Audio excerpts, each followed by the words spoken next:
प्यारे बच्चों, कक्षा 8 के भूगोल विषय में तीसरा अध्याय खनिज पदार्थ, इसमें खनिज का अर्थ और खनिजों का वर्गीकरण का अध्ययन करेंगे। देखिए, सभी प्रकार के प्राकृतिक संसाधन भूतल या उसके ऊपर नहीं पाए जाते। सभी प्रकार के खनिज संसाधन भूमि की तली या उसके ऊपर नहीं पाए जाते हैं। कुछ संसाधन हमारी पृथ्वी के गर्भ में भी छिपे होते हैं।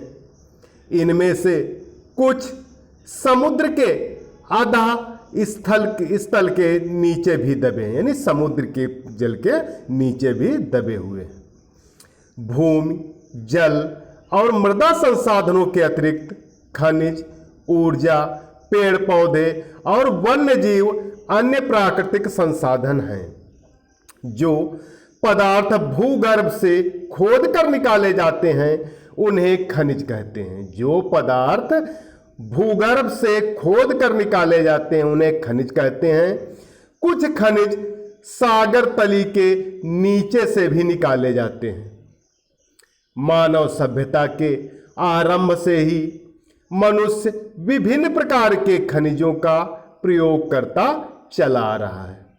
देखिए, खनिज का अर्थ भू धरातल के नीचे से खोद कर निकाली जाने वाली वस्तुओं को खनिज पदार्थ कहते हैं।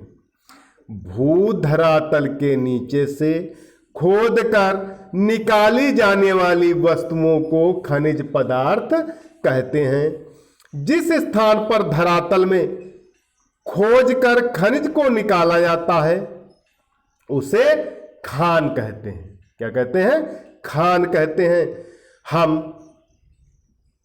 हम सब नित्य ही सोना, चांदी, तांबा, लोहा, मैग्नीज, अभ्रक, बॉक्साइट आदि का नाम सुनते हैं और देखते हैं तथा उनका अपने जीवन में उपयोग भी करते हैं। ये सभी पदार्थ खनिज पदार्थ कहलाते हैं। ये सभी पदार्थ खनिज पदार्थ कहलाते हैं। ये सब हमारे शरीर एवं अन्य जीवधारियों हेतु उपयोगी तत्व हैं। फसलों के उत्पादन में भी इनकी अहम भूमिका होती है। वर्तमान युग भी खनिज युग कहलाता है। सभी देशों की अर्थव्यवस्थाएं इन्हीं खनिजों के ऊपर ही निर्भर है। लोहा वर्तमान सभ्यता की धुरी कहलाता है। लोहे को वर्तमान सभ्यता की धुरी कहा जाता है। इसके बिना हम भौतिक प्रगति की आशा भी नहीं कर सकते। जब यह खनिज धरातल से खोदकर निकाले जाते हैं तो कच्ची धातु के रूप में होते हैं, जिन्हें अयस्क कहा जाता है। कच्ची धातु के रूप में होते हैं, इन्हें अयस्क कहा जाता है।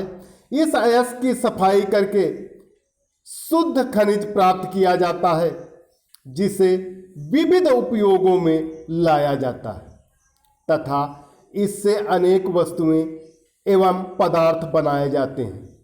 धातुओं से छोटी सी सुई से लेकर हवाई जहाज, रेलगाड़ी, जलयान आदि सभी बनाए जाते हैं। धातुओं से छोटी लेकर, यानी सुई से लेकर पानी तक के जहाज जो बहुत ही विशाल होते हैं वो भी बनाए जाते हैं। आगे देखिए, खनिजों का वर्गीकरण। खुदाई से प्राप्त होने वाले खनिज पदार्थों को विभिन्न आधारों पर वर्गीकृत किया जाता है। उनमें धात्विक आधार पर किया गया वर्गीकरण मुख्य है। इस आधार पर खनिज दो प्रकार के होते हैं, धात्विक खनिज और अधात्विक खनिज। देखिए, धात्विक खनिज जिन खनिजों से धातु की प्राप्त होती है, जिन खनिजों से धातु की प्राप्त होती है उन्हें धात्विक खनिज कहते हैं। इनमें लोहा, तांबा, चांदी तथा सोना जैसी धातुएं निकाली जाती हैं। धातुएं मजबूत, तन्य, विद्युत की सुचालक, दृश्य, अपारदर्शी तथा पॉलिश के बाद परावर्तक होती हैं। तन्यता धातुओं का वह गुण है जिसके कारण बिना टूटे उनके बारीक तार खींचे जा सकते हैं। आगे देखिए, अधात्विक खनिज। जिन खनिजों से धातुएं प्राप्त नहीं होती हैं, जिन खनिजों से धातुएं प्राप्त नहीं होती हैं उन्हें अधात्विक खनिज कहते हैं।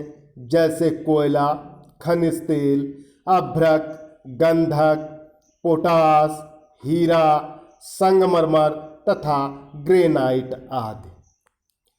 उपरोक्त खनिज भी मानव के लिए अत्यंत महत्वपूर्ण हैं और किसी देश की अर्थव्यवस्था के विकास हेतु इनका महत्वपूर्ण योगदान होता है। तो प्यारे बच्चों, कक्षा 8 के लिए आज इस वीडियो में इतना ही। सभी विद्यार्थी जो पढ़ाया गया है उसे अपनी भाषा में लिखकर होमवर्क वाले ग्रुप पर अवश्य डालें। धन्यवाद।